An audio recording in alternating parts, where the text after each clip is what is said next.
It's just some place you can't go no more. Some things you say you can't say anymore. On Bourbon Street or not. But Corinthian said this is oil. It's probably big. What is bigger than oil? This thing is diamonds. Like, it's like so massive.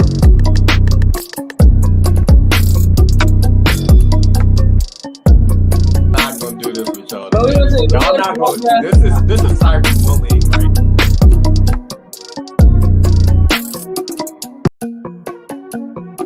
It's just some things you can't do no more, and some place you can't go no more. Some things you say you can't say anymore. on Bourbon Street or not. But Corinthian said this is oil. It's probably big. What is bigger than oil? This thing is diamonds. Like, it's like so massive.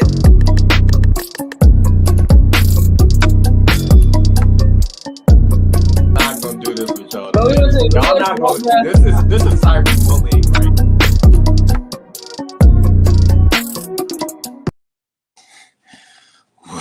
What's up, man? Hey, what's going on, big bro? How you doing? I'm doing good, bro. I can't complain. I had to loop the intro, man. It was just looking too good to me. I looped it. Man, look, I noticed that it was so nice you had to do it twice. I had to do it twice. Look, you can do stuff like that when it's your show. You can do stuff like that. What's up, everybody, and welcome to Kicking It with the Kellys. I'm your co-host, Arthur Kelly, and I'm joined with my brother, Corinthian, and we are in season 2.5. We started season 2, but we had an abrupt stop, and now the half has not been told. Man, how's it going, man? Hey, Miss Felder, how you doing? Hola, ¿cómo estás? Muy bien. Look, you know when you do in Spanish, and you get up to only Spanish 3, and it's just you stop at certain words. I just Corinthian, I really wish I would have taken Spanish a little bit more seriously. And really, really try to learn the language, because I'm at a deficit now. We have people ESL. They speak in multiple languages, and I hate that I can't communicate with them effectively without hand signals and things like that. So to all the bilingual people, if you took Spanish, French, or German, Arabic, anything, if ASL, anything, if you took it seriously, kudos to you. And you can definitely market yourself a little bit better, resume wise, other countries, everything. It is such a in-demand skill. I mean, just think about being able, like you said, with marketing, but think about all the jobs that you can now do if you're bilingual. Yeah. If you speak English and Spanish, or if you speak English and Spanish and can write in English and Spanish, think about all the translation jobs, the interpretation jobs that you can do at the city, county, local government level. I mean, it's just, you've opened up a whole new world. A whole new world. Correct. No, you're absolutely correct. I was there was somebody speaking in Spanish today. I was in CVS, and I was like, man, I wish I hear what they were. I could understand what they were saying. So, but I am taking it amongst myself to learn sign language. So I'm working on that. Yeah, I'll show y'all some skills next episode. I'll give y'all a little something. Hey, Arthur, don't get up on here not knowing the proper stick, because we know what that look. You remember the the video, the video of the lady. Yep. I don't want to be that person. Don't be that. Don't be that person. It's Thursday night. It's 8. It's what time? My watch not working. It's 8 something. Carry your cell phone interpreter. You are absolutely right. Yes, technology is amazing, and cell phone interpreter. Yep, that's what I'm turning on for songs and everything. Yeah, and actually, I learned something recently within the past month. Say you need a document translated in Spanish, for example. In the latest edition of Word, they have a feature or function on it where you can click on the translate button and it can translate your document. If you type it in English, it can translate what you've typed down in Spanish for you. And I've heard it is extremely accurate. So, technology, it blew me away knowing that. So. Oh, wow. Thank you for telling me that. I will definitely incorporate that into my into my everyday. It's just some things that you got to incorporate into your everyday now. Chat GPT. what? You finally listened. You finally listened to that. I don't mind spending $7 a month for. So for those unfamiliar, Chat GPT is a new AI technology. And when I say AI, since we're from the 757, I'm not talking about Allen Iverson, right? I won't make that distinction. I'm not talking about Boba artificial intelligence, but Chat GPT is where you can type in prompts, questions that you type in. Help me write a strategic plan in 5,000 words or less using these terms. And in a couple seconds, it can spit you out that. So I've been trying to tell people about it. I mean, just from an efficiency standpoint, it is such a time saver. I use it now. I've been dabbling and playing around with it to help me do tasks, and it is phenomenal. So I would encourage you to try it out. Try to trial out. I'll use this analogy. This is what I told my brothers about and sisters and family about ChatGPT. I said, when I have been using this tool, I use it. It is how the calculator is to math. Ooh, oh, yeah. And what I mean by that is, say you have to do calculus. If you're doing calculus, a problem to do it by hand, it'll take you a page or two. Yeah. But if you know what you're putting into the calculator, you can do what it would have took you, 30 minutes to do that problem by hand in seconds. And that is how I've been using ChatGPT. It has saved me a lot of time. You sometimes the big brother doesn't want to listen to the little brother. But you told me about ChatGPT, and I was like, man, I already have a GPS system, man. You were trying to tell me about it, but Corinthian, I'm telling you, so it's my 20-year high school reunion this year. Wow. And I don't know how I got on the little committee, but I've been serving just because I used to watch shows. Family Matters and Step by Step and all this, your Boy Meets World and all. And I used to see, when they would go back to their 20-year reunion, the parents did. And I always would wonder what mine would be like. So at this juncture, with it being 20 years, I said, man, I really want to have a nice reunion. I hope my classmates come out, they come support, because we've lost classmates along the way. Corinthian, I can count, we've lost at least 5 that I know. Wow. In 20-year span. So I wanted to do something, but we needed to word some things. And I was like, Corinthian told me about Chat GPT. So I looked at it. I saw, you got to have, day trial, whatever. So I got it. and I just put in a couple of things, couple phrases. Mm-hmm. It spit out some stuff that it reminded me of Hidden Figures when they finally got the big machine, and it was Look, with Olivia Spencer say, "My girls can do it. My girls can do it." Yeah, yep. That's what Chat GPT did for me. Man, I'm so glad you joined the bandwagon. Yeah. But see, Arthur, how I've used it to create an email for me.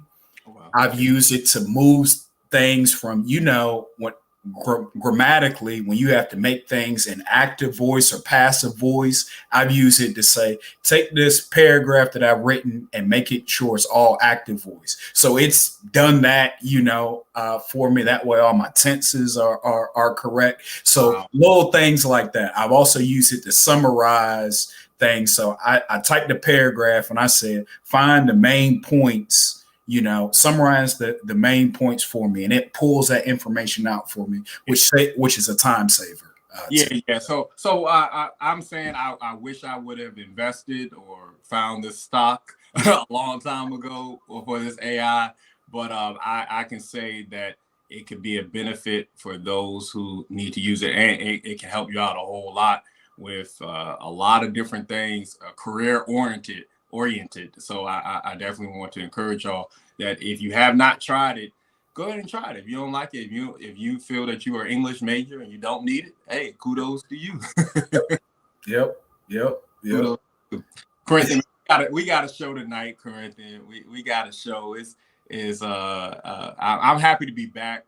And there were a lot of people asking if we were going to continue on with the show, and that's a good feeling. But also, what we do pretty much every day, every week, we get on the phone and we talk. You're in Kansas, I'm in Chesapeake, Virginia, and we talk. But we talk about things that deal with us, things that we see.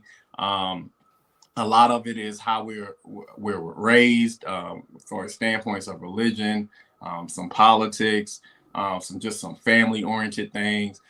So I believe that a lot of people out there, have some of our same sentiments, but even if you don't, we would love to hear from you. So we definitely always encourage you to put in the comment section, go back and forth with us. We would love to hear your opinions, your views, what you think. If you agree or disagree, if you have any topics that you would like us to talk about, definitely don't hesitate to shoot it our way. Mm-hmm. Yep. Corinthian, you were sending me a couple people in Kansas. They had some reactions to our episode back, man. It was just so positive to see those. You never know. I'm gonna tell anybody this: if you're not listening, you never know who is watching or who is listening. You never know. Wow, that is so true. That is you are 100% right in there. Never know who's watching. Never know who's listening. I mean, that's good for us as adults to know, but also to our young people as well. When you're, I'll tie it back like this. I used to tell my young people in the after school program that I directed, I want to catch you being good. Oh, current, and can you tell the folks, because some people might not know your background in that aspect. Could you tell the folks what you used to do in that? Okay, I'll do the Cliff Notes version of it. So prior to me moving, out to Wichita, Kansas for grad school back in 2017, late 2017, I had the privilege of directing an after school program in Baltimore, Maryland, and in Richmond, Virginia, for close to 8 years. It was a national nonprofit called Higher Achievement.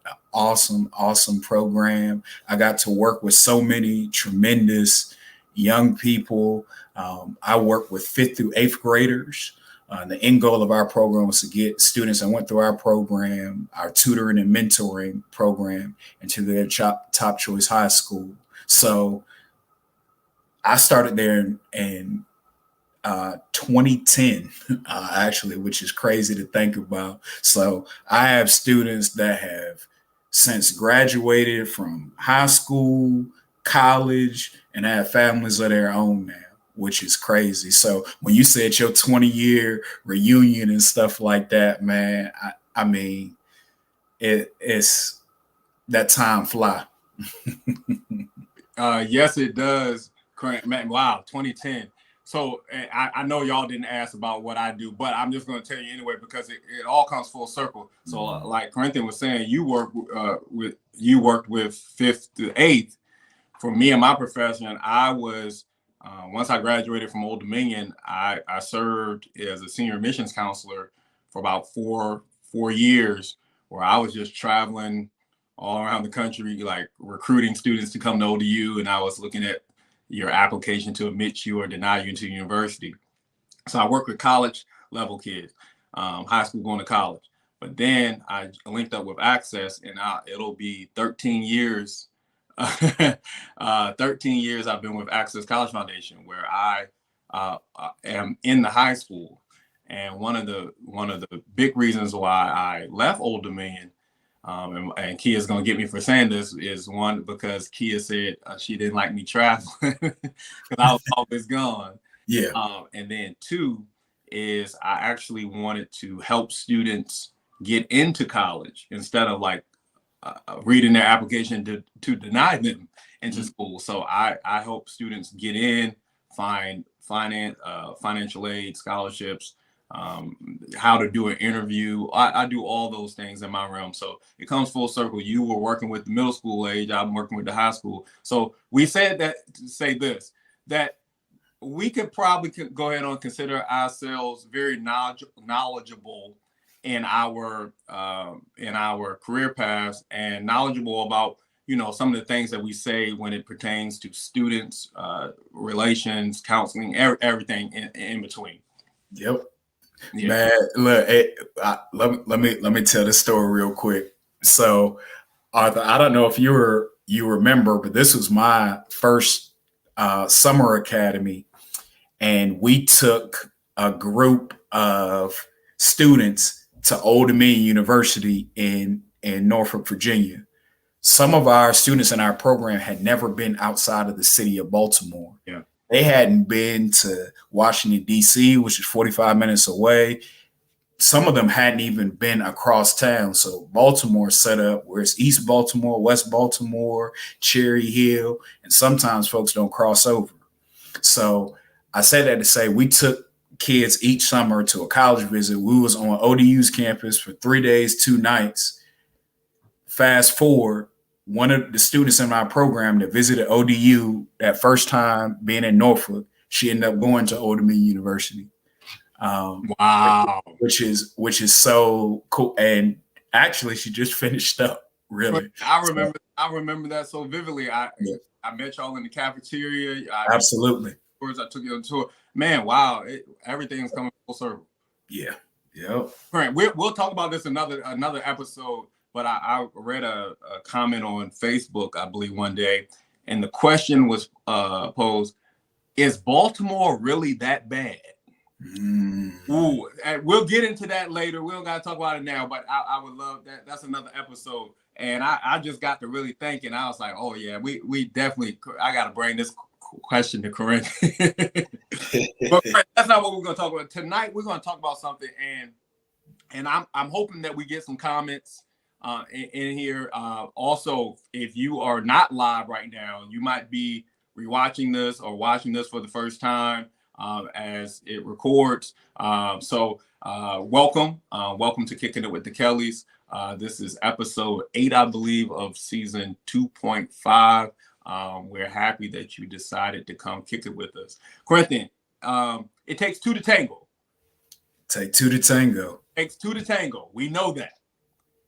The question is 2 better than 1 when it comes to relationships. Let me give you a statistic.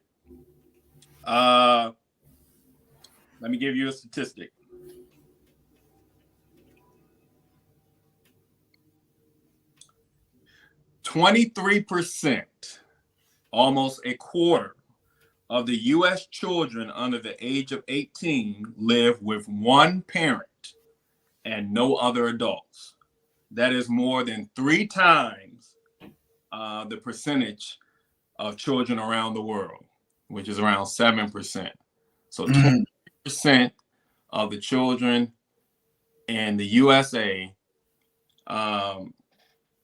live with one parent. I'm gonna go a step further. 2020 statistics. 75.5% of white children live with married parents.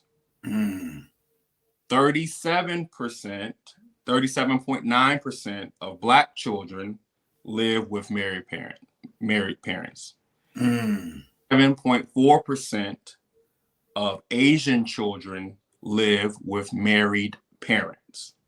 And 61.9% of Hispanic children live with married parents. So where does that leave us for single parent? That means 13.4% of white children live with just mom. 46.3% of Black children live with just mom. The next highest would be Hispanic with 24%, and then Asian children, 7.8% live with just mom. All right, let's talk. We're Black, so let's talk about it from our purview here. And we got about close to 50% of the children raised in this country are raised in the Black community, are raised in a single parent household, living with just mom. And the numbers drastically is like 0.4, maybe 4% that live with dad. And then there's a small margin, like maybe 3% that live with parents who are unmarried, but their parents live together. What's going on, Corinth? Wow.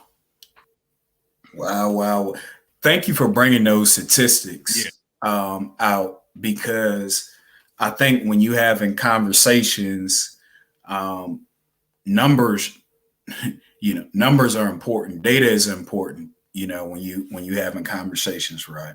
Right. So I'm gonna start off with our experience. Right.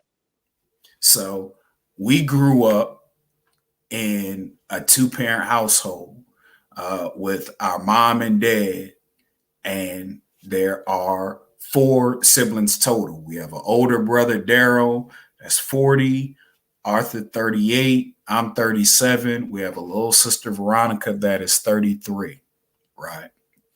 I am so a little sister. I know. We always say, I know. Let me stop.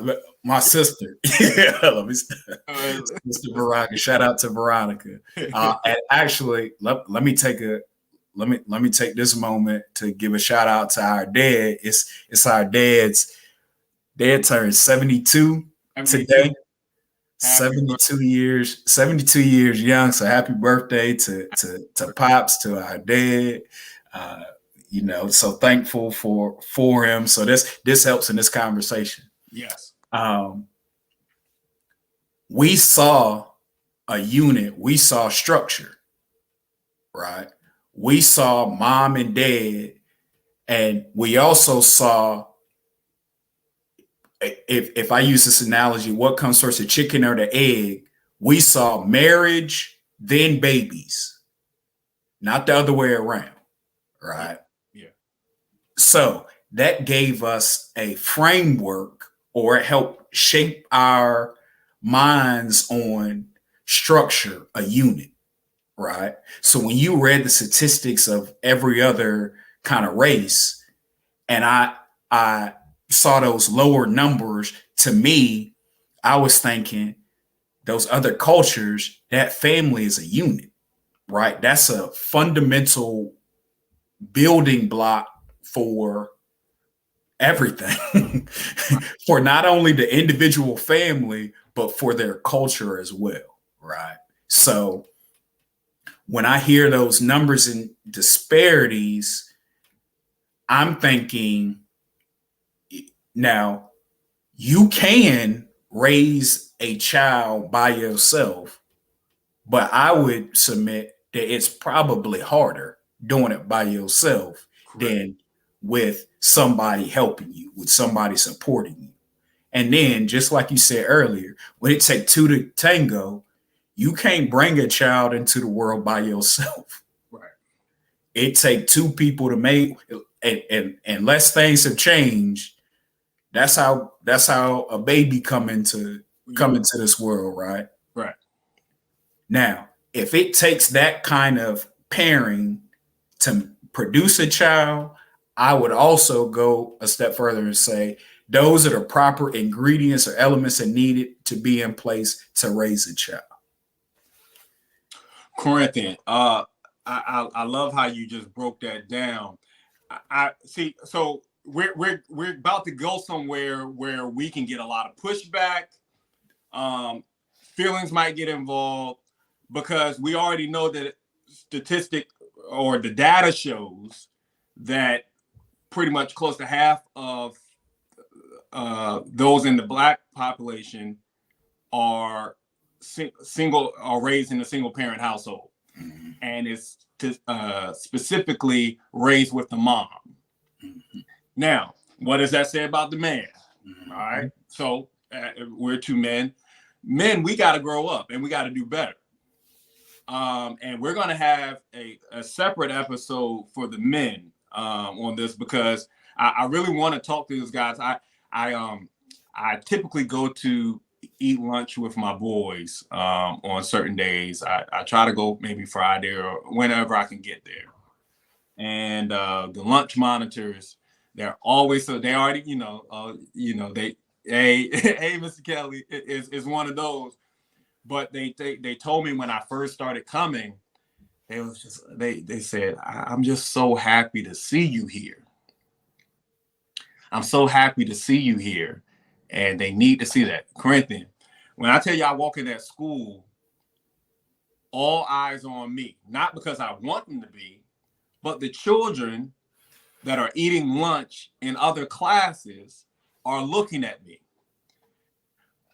Baylor and Blake's classmates want to see me just as much as Baylor and Blake want to see me. Is your dad coming? Can your dad come sit with me? Can they say, can we eat lunch with you and your dad today? That's what I get. I'm getting hugs from children I don't even know. Yeah.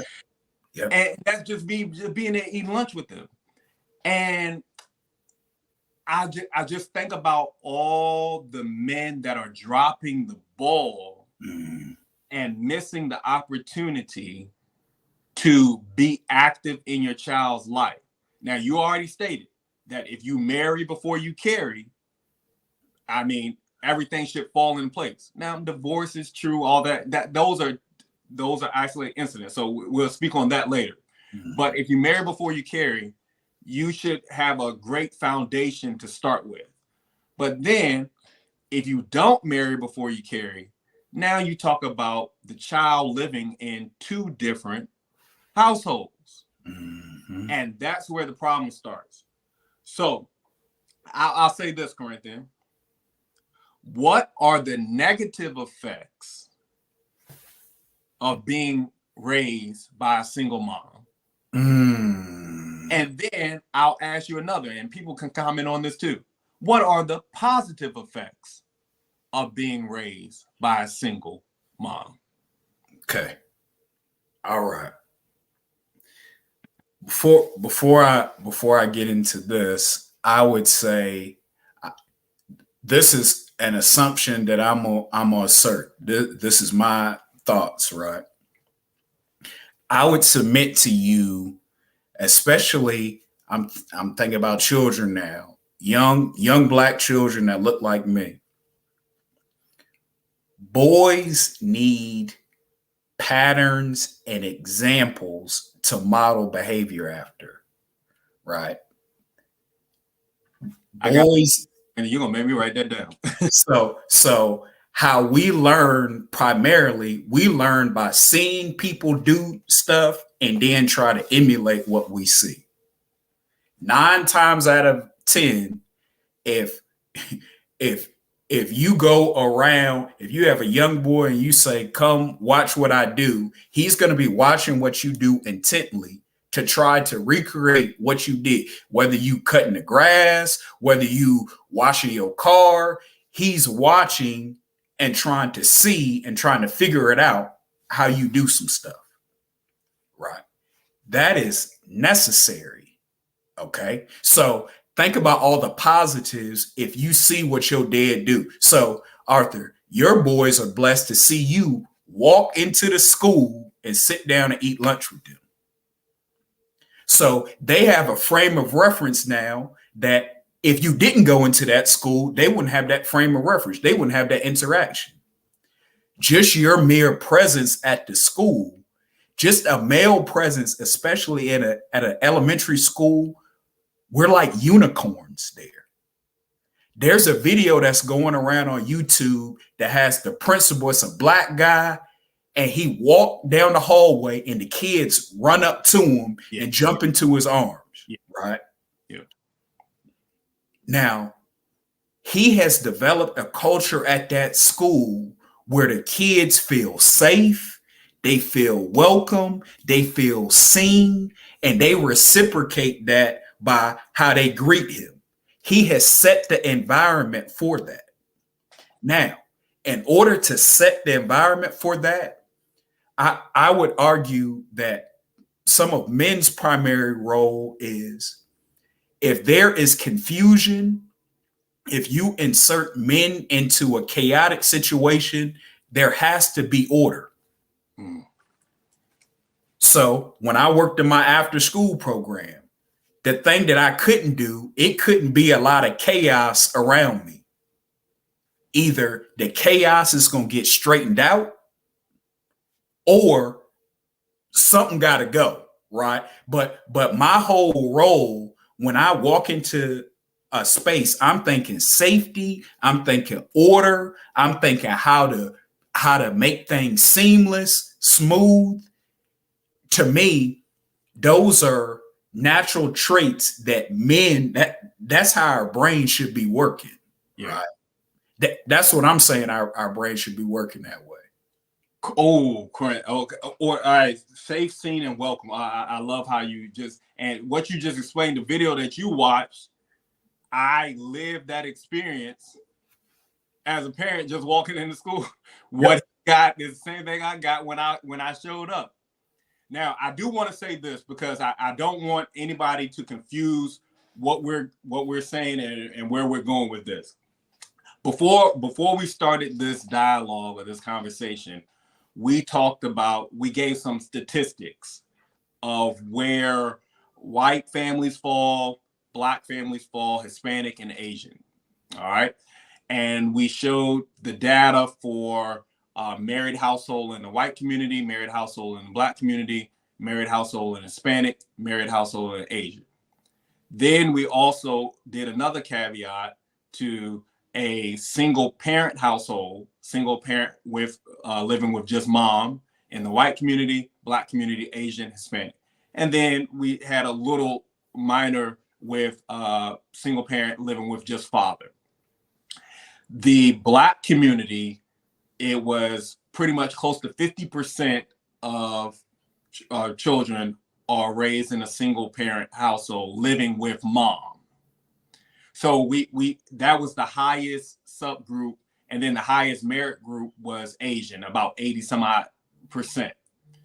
So there is a big disconnect when it comes to just the Black community, the Asian community, the white community, the Hispanic community.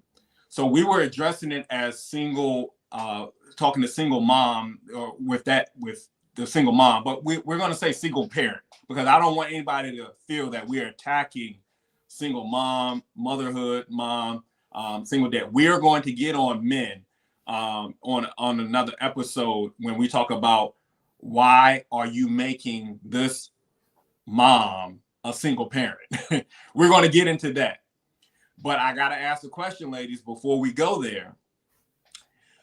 I think a lot of females and women have to understand that you can make a male a parent even if he does not want to be one. Mm. You can make me a dad even if I don't want to be one. And we talk about sex. How do children come? Obviously, you have sex, you have a child. Most people who have sex are not trying to conceive a child. Mm. All right. Most people. And even if it does get to that step, and the parent and the dad does not want to be a father, the woman has a choice to say, either I'm going to raise this child without you or with you. We have no rights when it comes to conception. We really don't. You can make me a parent even if I don't want to be one. So you got to understand that first. So as we talk about guys, which we will, we have to understand that a lot of males have become fathers, yes, by depositing seed. We know that. But they might not have, the choice that they wanted might not have come to fruition because they had no right to, not have the child. So we established that. Corinthian, would you say anything to that? Yep. No, that's pretty much. Yes. Yep. So now we're going to talk about what are the negative effects of a child being raised in a single parent household. So I would submit that there is a balance when you have mom and dad raising children. There's balance. Now, as a male, I can tell you what naturally comes out of me just in general, right? The need to protect naturally comes out of me, whether they my kids or not. Like kids in my program, I felt the need for safety. I felt the need for correction. I felt the need for validation of the young people in my program and affirmation. Those are things that I naturally, that had to come out of me with the young people I was serving, because I realized how necessary those are with correction or guidance and how to channel anger. See, as a Black male, just going throughout life, there are things that can frustrate you, make you angry, piss you off. You be ready to fight everything. And it takes some wisdom and some guidance to realize that every time that you get mad, you can't fight your way out of everything. Sometimes you got to use your words. Sometimes you got to use your skill. Sometimes you got to say, man, I'm going to advocate in another way, right? It can't be, you can't beat up the whole world, right? And so somebody has to teach you how to channel that. Otherwise, if you see anytime something goes wrong and you don't have a pattern that says, man, I don't have to fly off the handle at everything, because what happens is that's how you get caught up. That's how you'll get. I mean, they have a place for people that don't know how to control their emotions. It's jail. Yeah. It's a lot of people in jail that are locked up because they didn't have the skills or the pattern to be able to say, I don't like this, but I have legal recourse. I can sue. You see what I'm saying? Like, it's things that go wrong, every day that don't mean let me let me handle it with violence or fight somebody or shoot somebody. You see what I'm saying? Oh, yeah. So that's a balance that especially our young males have to be taught. Also, with validation, it helps with our young ladies as well.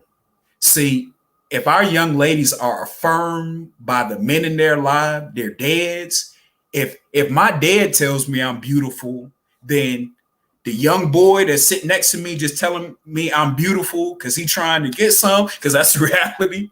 Yeah. Like it don't hit as hard. Like young girls that don't get that affirmation in a positive way, they are now searching for that validation. I would argue, right? So it makes it much easier for you to be more susceptible just to some game. And the game is, I'm just trying to talk to you to get as much as I can right now. That don't mean I want to commit to you. That don't mean I'm ready to give you a ring and stuff like that. That's stuff that a dad would say, man, it's some steps into commitment, right? Ooh. So the male is so important, not only for our young boys, for the example, for how to control themselves, how to handle rage, because that's something that, we'll feel just going throughout life. That has to be harnessed. But also the attention, the validation, the affirmation, if I walk out my house knowing that I'm beautiful, if I'm a young lady, because my dad has told me this every day since I was 2, I'm not impressed when you tell me that for the first time. Ooh. Does that make sense? Ooh, Corinth, are you preaching? I mean, we're getting a lot of comments too, and I'll show them. You kind of said something that made me think of something, especially when it comes to the female. The dad is the affirming, but also to protect you from all the vultures. See, because men, we know how men think. We know what to say to women. We have had to. We were rejected when we were Corinthian. I'm gonna tell my story. I've lived a life. My first grade. Me and this little girl. We would be playing house. I don't know why we was playing house, but we were playing house. And Corinthian, she made me feel that she liked me. I didn't know. I kissed her on the cheek on the playground, and she just, what? And I was like, hold on, wait, my bad. I learned from a very early age what's allowed, what's not allowed. Yes. I learned from a very age how to communicate with women, and I learned through rejection. Oh, hey, you got to step your game up. You got to come a little bit more proper. And Corinthian, we have even girls even have songs about this. I think Beyonce, "Be Just Like My Daddy." Mm-hmm. So a lot of women are looking for that affirming, and if they just had a father in their life, a lot of this we would not go down this path. And for males, the scripture says, if you don't provide for your own house, you're worse than an infidel. And what that means is you're worse than an unbeliever. So you can go to church as much as you want. You can act if you say, but if you are not providing for your family, for your household, for your seed, you're worse than an infidel. You're not a father. So I just want to remind the males, and like we're gonna have a whole smoke show on males. I just want to tell you that. But I just want to remind you that you cannot have your cake and eat it too. You cannot make a child knowingly and then abandon that responsibility. See, Arthur, I'll phrase it this way, and I don't, if it step on folk toes or if it hurt people's feelings, then oh well. To me, you can't call yourself a man if you don't take care of your responsibility. Ooh. Period. Like I don't respect anyone. I have no respect for any male that does not take care of his responsibility. Point blank, period, end of discussion. They can't be in my circle. I can't hang out with you. I can't spend time with you, because what I would be doing if I knew that was the case, and somebody say, let's go hang out somewhere. I'm thinking in my head, you got kids, and you instead of you handling your business there, you have time and energy to go somewhere else. I can't respect that. Right?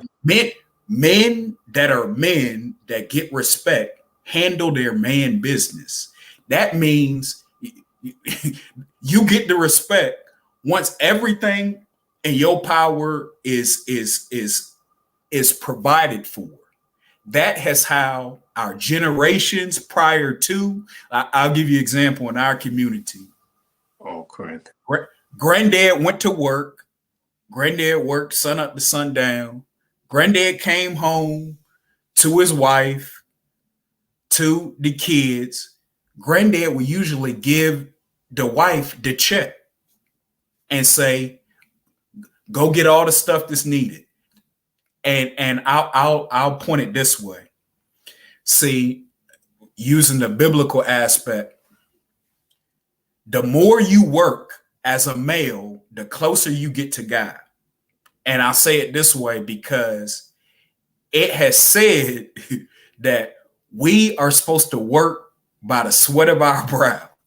It says that. Like that's what happened to us by not doing what we're supposed to do in the garden. We got to work to produce stuff. So to my ladies that are looking for males or suitable mates, I'll say this. If you meet somebody, a male that's interested in you, that has an aversion to working, that is the wrong person that you need to be talking to. There is no male that can sit near me that would feel comfortable sitting in a house all day and not working, not being productive, that has a whole lot of time to spend time. Like, he should be saying, look, I actually got to cut this short because I got to go to work tomorrow. Yeah.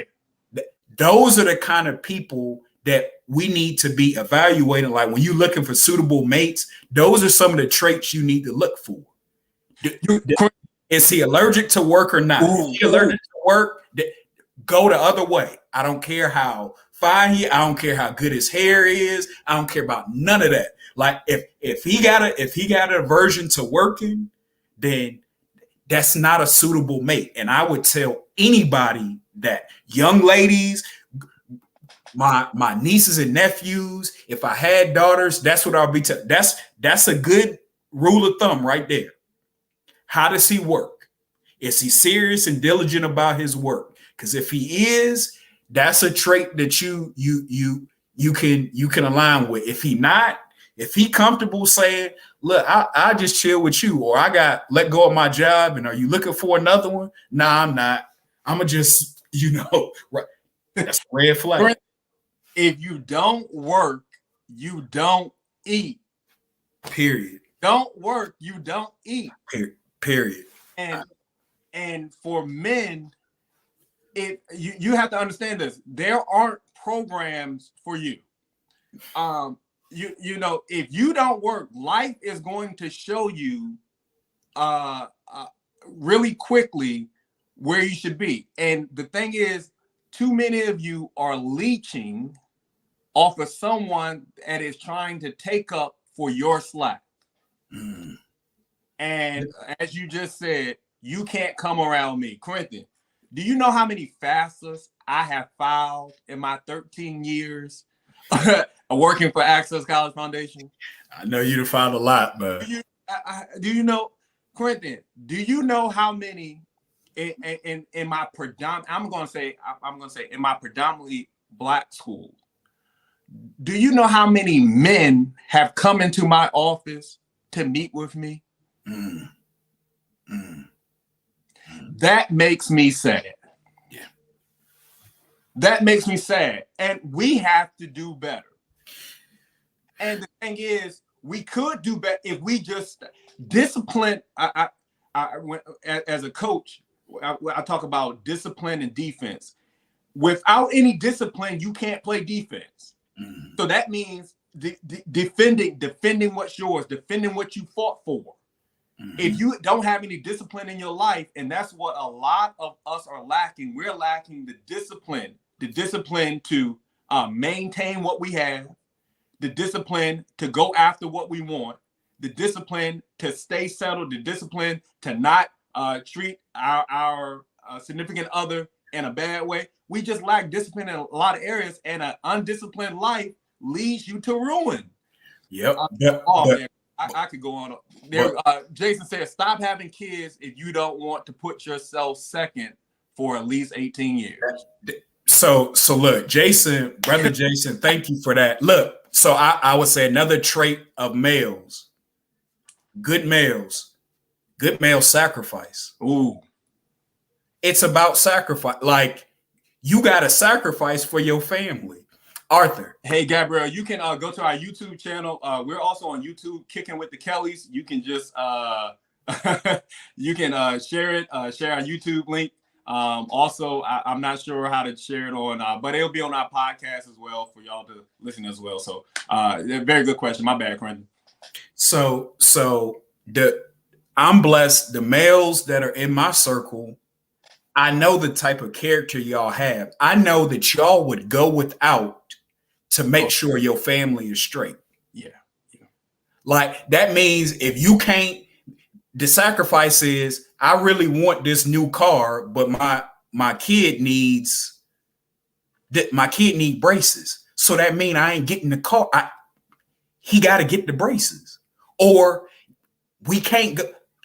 I can't go out every weekend like I want to. We got to save that money for something else. That's what men do, right? Now, boys, what I'm saying, there's a difference between men and boys. Boys not thinking about that far. They thinking about, in this moment right now, I want to do this. So there's a separator, right?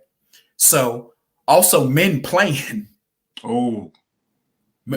Like, men plan and men have to problem solve, because if you know, like I know, life's, right? There's going to be challenges that everybody faces. Now, I would say more mature men, also, life has humbled them in a way where they're not afraid to then ask for help, because there's sometimes where you need folks to help you.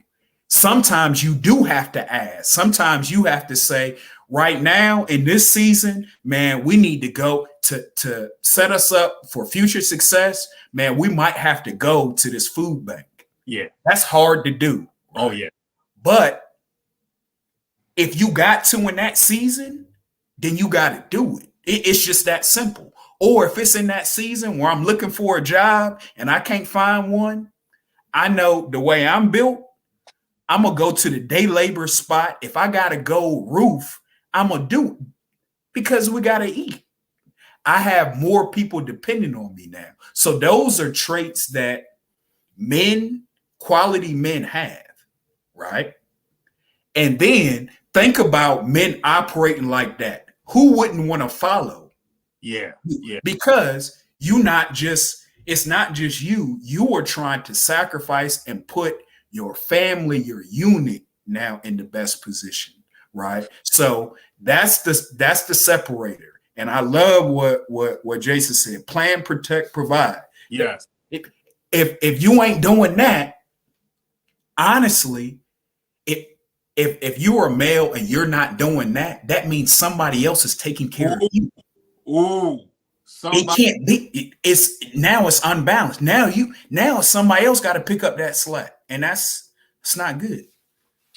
Oh, Corinthian, you talking today, man, and I'm gonna say this for the men in the audience, or if you get a chance to listen to this, who set the example for you? Who set the example for you? And for the ladies that are watching, why did you pick him? What did he bring to your life that you decided to give him? The greatest gift that a woman can give a man is a child. Why? I just want to know why. For the fellas, why are you this way? So why those are great questions, Arthur. See, it cuts both ways. I'm gonna use this analogy, especially for men. See, I'm not gonna let men off the hook. Yeah. Oh, I love it. Because you can't. Men can't make excuses. Like when you got mouths to feed, you can't. The baby can't eat an excuse. You gotta do what you gotta do. Period. Point blank. Period. No wish sandwiches for the baby. It ain't no wish sandwiches. No nothing like that. Right. So I read a story one day where it was a father that lived in the house, and he was an alcoholic. Mm-hmm. Right. Drank for years. Read this story. He had 2 sons. One of his sons became an alcoholic as well. They asked him, "Why did you become an alcoholic?" He said, "I learned from my dad." His other son never touched a drop of alcohol. He never drank. He said, "Why didn't you become an alcoholic?" He said, "I learned from my dad." Ooh. So the point I'm trying to make is you can't use the excuse that, man, I didn't see my dad do it. But if you know you're supposed to handle some business, if you know right from wrong, you can't. How long you gonna use the crutch? Man, I didn't see nobody doing it, so that's why I ain't doing it. Ooh. No, it don't work. It don't work that way. You don't get no pass, right? It might be a little bit harder for you. You might got to humble yourself and then go find patterns or examples that you can pattern yourself off of, but you don't get no excuse to say, well, man, you 40 years old and you see what I'm saying? Like how long you gonna use the excuse, man, my dad ain't teach me, you can't use that. You can use that at 25. Ooh. At 30, at 37, at 40, you can't use that no more. You see what I'm saying? Mm-hmm. So it's incumbent on you. You got to figure it out, right? And then, like I said, men, by and large, we see patterns. So we should be saying, man, look, it's some skills that I don't have, but I see, man, this brother, I see how he handle his affairs. Let me talk to him. I might need some guidance. That's humble. That's a humble spirit, but you got to do what you got to do. Oh, Corinthian, so you already know we about to edit that whole segment because we got to drop that. You know how a CD come out? We got to drop that at 11:59 p.m. You got to drop the track. You got to drop that track. Corinthian, we as a body have to stop making people of our present pay for past situations of our past. Mm-hmm. Traumas of our past. We got to stop making. And the thing is, if you 25 still saying this, hey, listen, you got a lot of other things to live for now. You have responsibilities that you have to handle now. You can't just say, oh, well, I didn't see my dad. You gave, Corinthian, you even talk about, I think you talk about the Democrats and Republicans. They're just two wings of the same bird. Oh, absolutely. Just like that whole instant, just what you just said, I learned from my dad. You learn the good, you also learn the bad. Now, which one are you going to use? Yeah, then you got a choice now. You see what I'm saying? You have a choice, right? So, okay. Now, another thing, man, we have almost taught our young boys, I would say the detriment of not having the right balance, mom and dad working together in the house, is because you can teach young boys how to shirk responsibility. Like when you coddle them, now there's some sensitivity. Like, I'm not saying that dads should be making their kids robots and telling them they can't hurt ever, because that is detrimental. Right. It is refreshing if your kids see you expressing your emotions in the right way. If your kid sees you show your affection to mom, you show that it's okay, that you can be tender, you can be loving. All that kind of stuff is modeling, where the kid now says that is okay. I don't have to walk around mean mugging everything, right? It's important. But I would also say now, when you don't have that right balance, you can get too much coddling, too much nurturing, too much. It's unbalanced, right? So what happens when you have too much emotion, too much coddling, too much it's okay? That kid, boy and girl, they'll be crippled. The boy will never take responsibility for his action. It'll always be somebody else's fault. Wow. It can't always be somebody else's fault, man. Sometimes it gotta be. It's kryptonite to a lot of people. Yeah. Yep. Oh, Corinthian, you speaking tonight. Hey, man, Corinthian, I didn't even realize we've been on an hour. Man, I was just getting started, man. It's time to wrap it up. Corinthian, listen, there's a story of, there was a man in church. He was with his wife and with his children. And during the service, his cell phone rung. It was very loud. He had a very loud ringer. And everybody turned around and looked at him like, why you got this cell phone going on? The preacher said something from the pulpit about it. As they were going home, the wife said, now you know you should have had that phone off.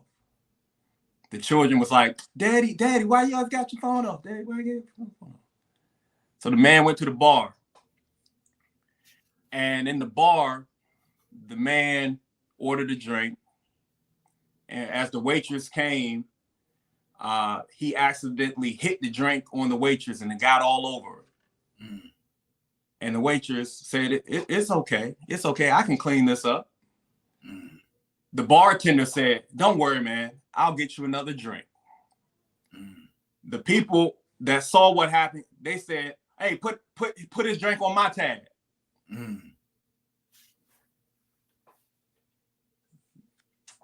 The man kept going back to the bar because they welcomed him there. They welcomed him there. The people understanding. Yeah. They were talking about him. Yeah. So what are you going to do with your life? And for the men in the group, you got some choices to make. You either gonna learn from your dad, or listen to this, or you either gonna learn from your dad. It ain't nowhere around it. Oh, Corinthian. It ain't nowhere around it. You gonna learn or you gonna learn. And then it's your choice to do. It's always the choice is on us to do better. So think about the stories, Arthur. We've had plenty of stories. I mean, it's people that write books and movies of folks that have had to overcome what seemed like insurmountable odds. Right. So it is doable. Yeah. And I'm not saying that it's easy, but it's a choice, right? It's a choice that you can make. You can pattern your behavior. Yeah. Yeah. Yeah. You can pattern your behavior. If you had it, you can be the person that breaks the cycle, right? So I know sometimes these situations, they can be generational, right? The reason why I'm okay living like this is because my mom did, and I don't really know who my dad is. Yeah. And then my mom was like that because she don't know who her. You see what I'm saying? But you can break that cycle. It can be different for you. I'm not saying it's easy. you know, it is hard to do something different. It's hard to be the first in your family to do something different. But to me, I will argue it beats the alternative. Who's going to break this cycle? Yeah. Who's going to break this cycle of households, predominantly close to 50% of our households being run by mom, male in another household? And one other statistic, and that is true, Black males statistically make the most active fathers. Mm-hmm. Now, active could be in their lives on the field. It can be active in the house. You coming to pick them up their weekend or whatever. But Black males typically make the most active fathers, and I'm so glad we got someone like Jason on right now.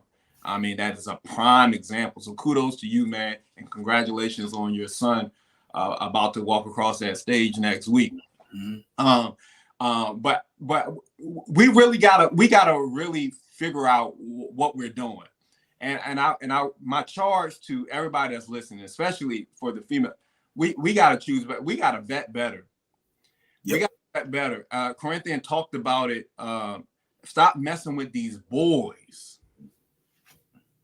If he is not marriage material from the get, leave him alone. It's a time. Look, it's gonna end up hurting you. It's gonna cost you more in the long run. It's gonna cost you more. See, like you were saying, you use this analogy. You use this analogy earlier, right? There should be traits of a husband even before you get there. It should be traits that you're looking for a husband, and it should be traits for our young men that should be looking for a wife. These traits are beyond the physical looks. Oh, yes. Right? Yes. Because it also, like it says in the Bible, if you find a good woman, what she does, she increases, enhances, complements, uses wisdom, nurturing, makes a house a home. Like that's what you do. Like there's peace in it. There's rejuvenation you can get in it. That's why I married my wife, right? Yeah. Now,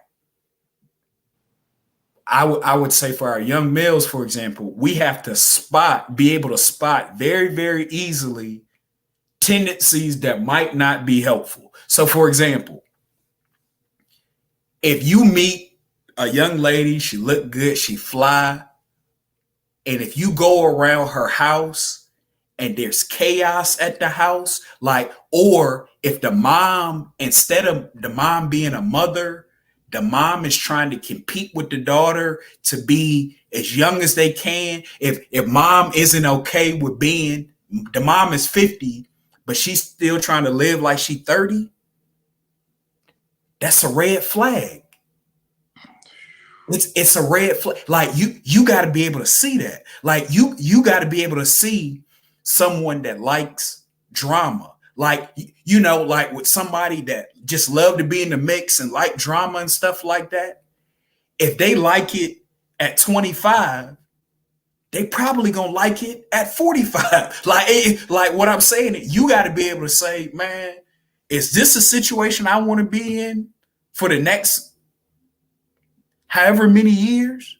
Ooh, Corinthian. You have to be able to see them red flags early. And then it's the same red flags. It's some similar red flags when ladies are looking at potential suitable mates of males. Like I said, I would drive this up. This would be a hill that I fall on, right? If he got an aversion to working, if he always find a way, if he worked for 1 week and then get fired the next week, and and then it's always somebody else's fault. That boss don't like me and stuff like that. That mean that means that he is he has a problem with authority, probably. He got a problem coming in under structure and order and authority. That means that he's more prone to be reckless. And if he can't follow authority and structure, there's no way that he can provide it for you and your household. There's no way. Stop letting your red flags slide. That's the part. Hey, a lot of red flags, a lot of capping going on. You got to vet them. I'm being serious, ladies. We got to stop. We got to stop the cycle. And men, you got to do better. You got to do better. And this is me and Corinthians' charge to you right now. I'm telling you. I see the young men that growing up in the high schools that I worked in. Hey, man, it's not cool to get somebody pregnant and you don't take care of the baby. It's not cool. You're not in my circle. Like, no. Corinthian already said it. You're not in my circle. Like, I don't want to say that I look down on you, but you got to level up. You got to level up to come around me. You got to level up. And as simple as that. And real men recognize real men. Real men recognize real men. And I'm telling you, it's not a good look.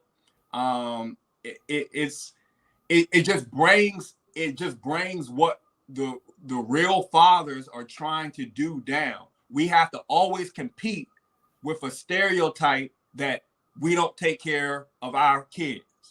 We always gonna have to compete with somebody saying, well, a large population of you, that's why we got this many single mothers. Like, you got to stop it. We got to break this cycle. So my challenge to the male, I mean, wear a tie, go to work, provide for yours, show up at the meeting, show up at the PTA night, show up at the book fair. See, Arthur, I'm gonna take it a step further, man. See about how important that presence is. See, Arthur, I've gone to Little League football games and stuff like that, and I see dudes there. Yeah. Right. Which is cool. I love that support. Yeah. But I want that same energy for PTA meetings. I want that same energy for the spelling bee, the talent show, all that kind of stuff. Like, and I want you to show up when you can for lunch as well. Yeah. Like, it's that kind of thing. Like, imagine Arthur, if you not the exception showing up to school where the lunch laters all know you. Imagine if it's a whole lot of you, like, where they be confusing you with somebody else. Ooh. Like, because y'all show up so much to that school. Yeah. All the kids are used to, man, we got men that show up to this school that if they see me doing something good, they're gonna acknowledge me. Or if they see me going off track, they're gonna say something to me. That's what would stem when you say stuff like Chicago, when you say stuff like any place. Like, my question is, where the men at? Ooh. Now, it's a lot of boys running around, but it's not a lot of men. And so, because if they are, then half the stuff wouldn't slide. It couldn't in my immediate vicinity, is what I'm saying. Corinthian, you preaching tonight, man. Listen, we are an hour and 13 minutes in, about 14. We can go in so many different areas, but I'm telling you, we're going to be back. I can promise you that. And again, if you're just catching this episode and you came in the middle, and then we said something like, oh, Lord, what? Hold up. They talking about this? Like, go back to the start so you can see how we framed it and how we got to this, and then we can have a better dialogue. If you have any topic suggestions or anything that you want us to cover, we don't mind covering. We'll handle ours. We cool. We don't mind going deep sea dive. We're gonna cover it because we just got to do better. It's that phrase: a good, better, best. Never let it rest until your good gets better and your better gets best. We want to be the best that we can. I want to be the best author I can be. I want to be the best father I can be. I want to be the best husband I can be. I want to be the best advisor I can be. I want to be the best coach I can be. If you're not seeking to be better tomorrow than you were today, that's not life. We should constantly be trying to get it right, to get better. And if we mess up, we say, okay, I got to reassess and I got to be better. Yeah. Yep. Show up. Show up. Show up, show up, show up, and show out too. When you get there, let everybody know this is mine. And I got it. And I'm going to stick beside. Corinthian, man, it's always a pleasure, man, talking to you, man. Man, no, this was a great topic. Thank you all to those folks that tuned in, your contributions. Thank you for what you don't see. Now, it's one thing to talk about this stuff. It's another thing to do it day in, day out, 24/7, 365. So I salute the folks on here, listening in, tuning in, about how you handling your business, handling your man business. That's so important. It first got to start before you can start influencing anything else. You got to take care of home, right? First, you got to do that, right? So, to all the single mothers, I salute you. I applaud you. Your grace, your femininity, what you are doing for your child, placing them in the right situations and for them to better their lives. I salute everything. All the single moms that I've met, all the single fathers I've met, I appreciate you and keep doing what you're doing. But let's not let that be the standard. Let's not let that be and we talk about and we praise a lot of single moms, she did it on her own. But let's not let that be the standard.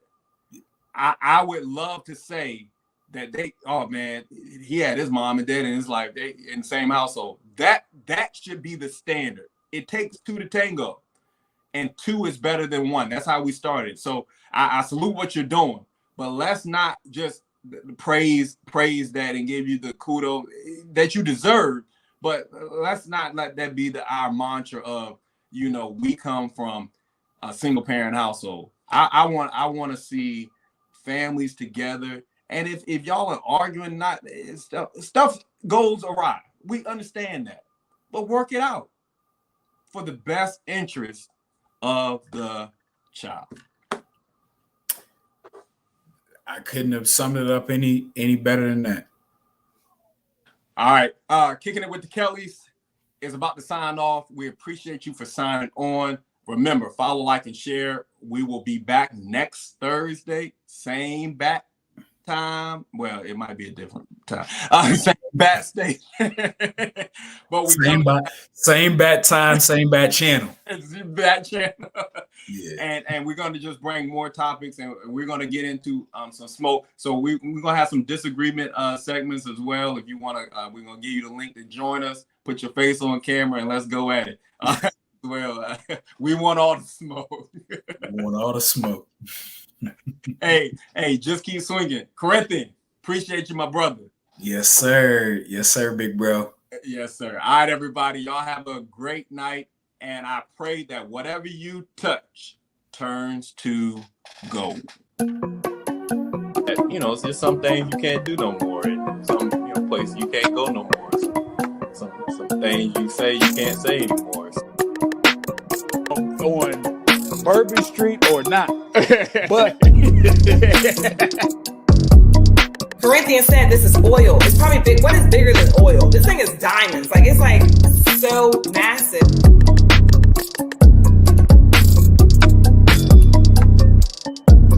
Not gonna do this with y'all. Y'all not gonna. This is cyberbullying.